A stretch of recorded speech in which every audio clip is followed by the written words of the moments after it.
First up, I want to thank the anonymous person that sent us the box of knives, including this Spyderco Yojumbo. It really meant a lot to us. Thank you very much, man. It really helps our channel a lot when people do things like that. Thank you, brother. Let's get to this video.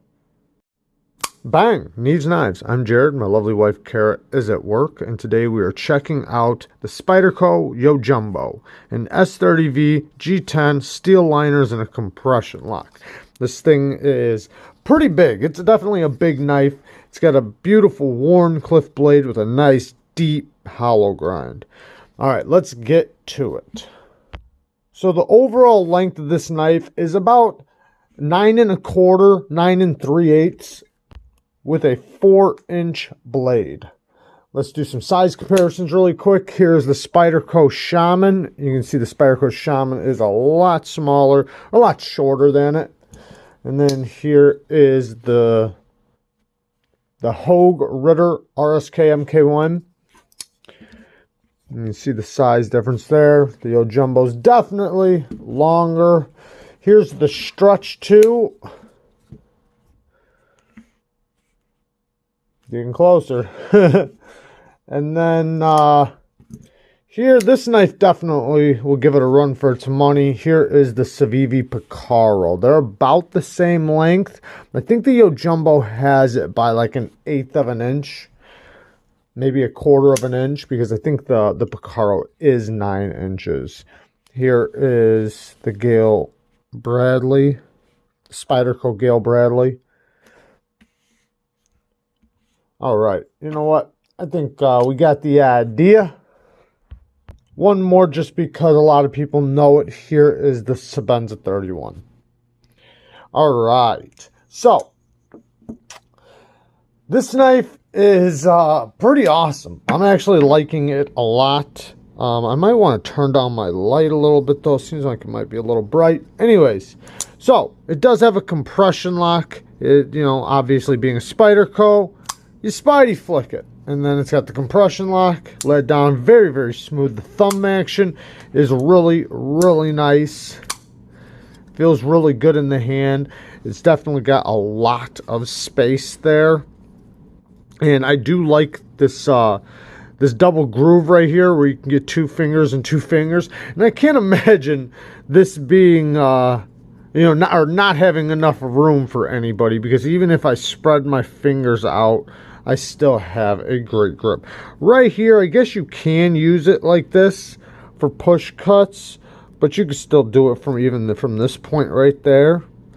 Now, this 4-inch blade in S30VN has a nice deep hollow. I did not sharpen it yet because I wanted to show you something, and that will be here in just a minute. But it was made in the U.S. It is a USA made knife, which I do like a lot. It is centered. And if it's off a little bit, I can turn the pivot. I've had to do it once or twice, but it's basically centered. And it goes right to centered, and it even still keeps the action with it locked up really strong. Now, let's get to all the things I like. Well, one thing, it does have very grippy G10, kind of like an Emerson. You can see my skin right there. I mean, it is very, very textured, like a lot more textured than most of the Spydercos I've ever tried. But I like that. I think this is a big knife. It's kind of a work knife, and I think that's kind of a good thing. I don't want this thing slipping out of my hand at all, so I like that. I love the deep Wharncliffe blade. I love that it's nice and long. And then also what's really cool about it is that you can, because it's so big, you can hold it in a lot of positions and get lots of different cuts. So you can go from doing a utility cut, then spin around and go straight to push cuts. Like, it's really easy to even just hold one grip and get all kinds of cuts done. Now, it doesn't have any belly, so you're basically going to use the tip for anything. You would use the belly, and just be careful not to pierce too far into things. But that's the way a Wharncliffe is. A Wharncliffe blade is usually completely flat and then has a slow taper from the spine all the way down to a nice fine tip.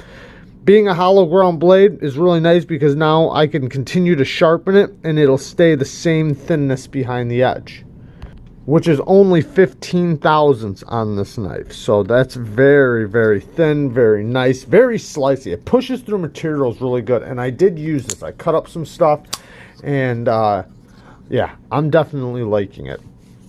The compression lock works pretty good. It's very, very smooth. Even for such a heavy blade, it's pretty easy still to flick because the detent is nice and crisp.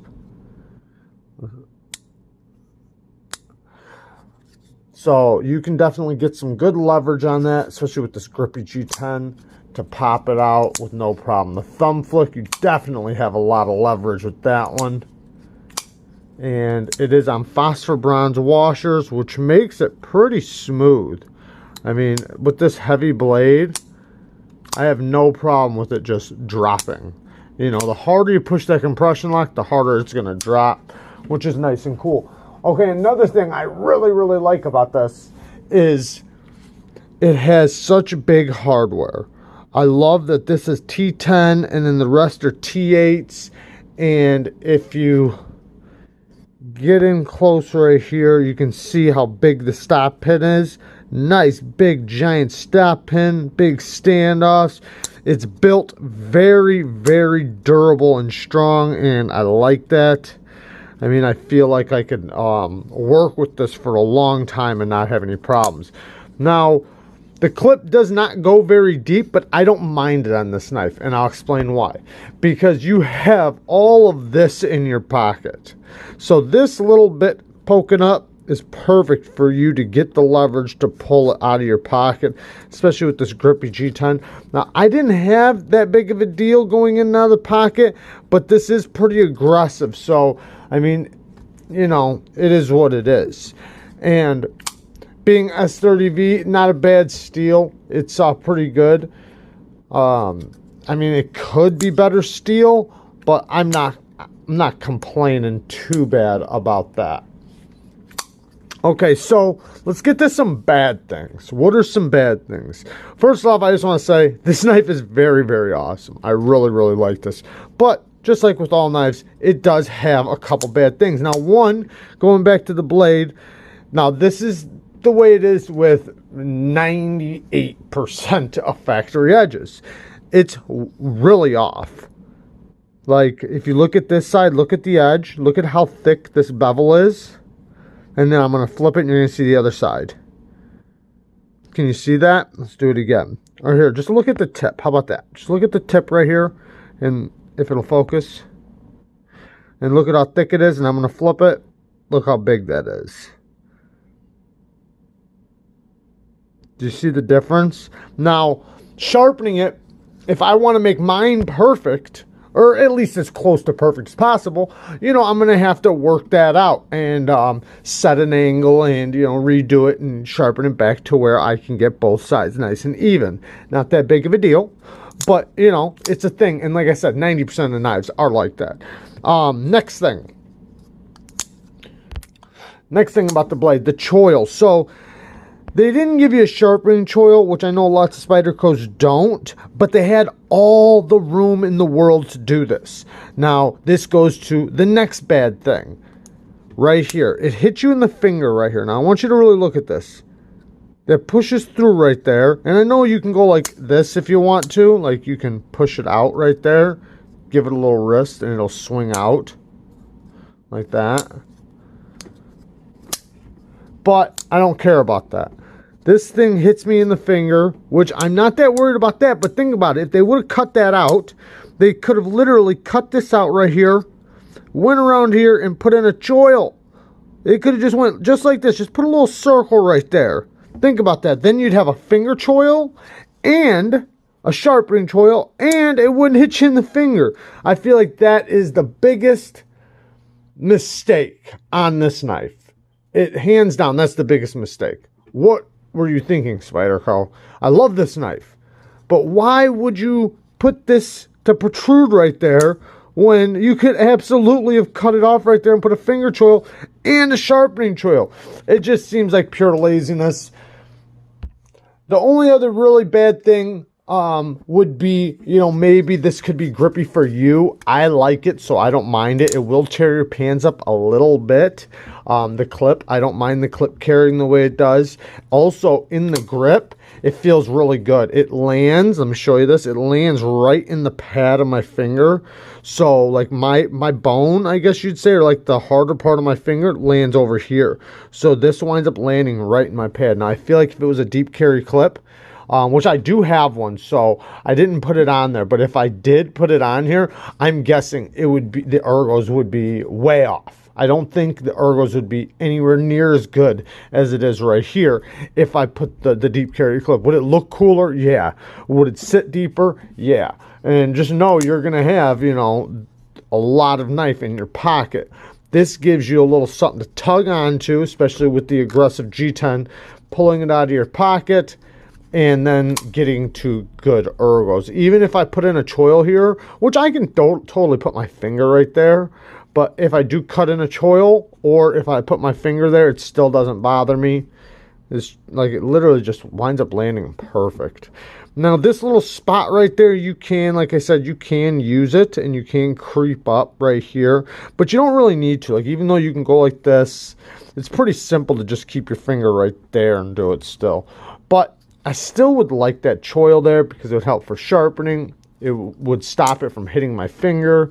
And it's easy to move out of the way too. Like, so normally when you do an axis lock, you just swing it down, you already move your finger. Like, it's not like you leave it there waiting for it to hit, unless if you do it slowly. And then you can still move if you want to, but it's a little more trickier because you're trying to time it. Hold on, let me lift you guys up just a little bit. You can see how it hit my finger because it's coming through right there and it's hitting my finger. Now I can move if I want to, if I time it just right. But when you swing it, like how you normally close it, you do move out of the way. So that's not that big of a deal. But if you have the opportunity for it to not hurt anything, because look where it lands, like where this hits the stop pin for the close, that's under here. So that has nothing to do with this. It will not compromise this part because you're cutting out this part. You see, you still would leave the other part. So it just doesn't make sense. I mean, you're cutting this and you're leaving this. So you would just cut it from right there. It makes total sense that, like I said, huge fail. But all in all, great knife. Love the knife. Love the ergos. Love the way it works. Love the grind. I like a lot of things about this knife. And I am so happy to have it. I do like just the aesthetics of a Yojimbo. And I know it's supposed to be kind of like a self-defense fighting knife. But damn it if this ain't good for utility purposes. It just, has that whole utility workman-esque to it. And I like that. I love knives like that. So I am definitely happy to have this.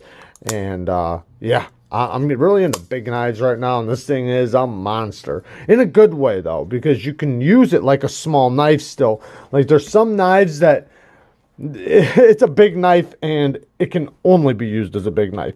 This, you can actually get down and do precision cuts with. You can actually use it like I'm not going to say like a little knife, but it's not only going to do big stuff because it's 15,000 speed on the edge. You could definitely do a lot of precision work that a smaller knife would be capable of doing too.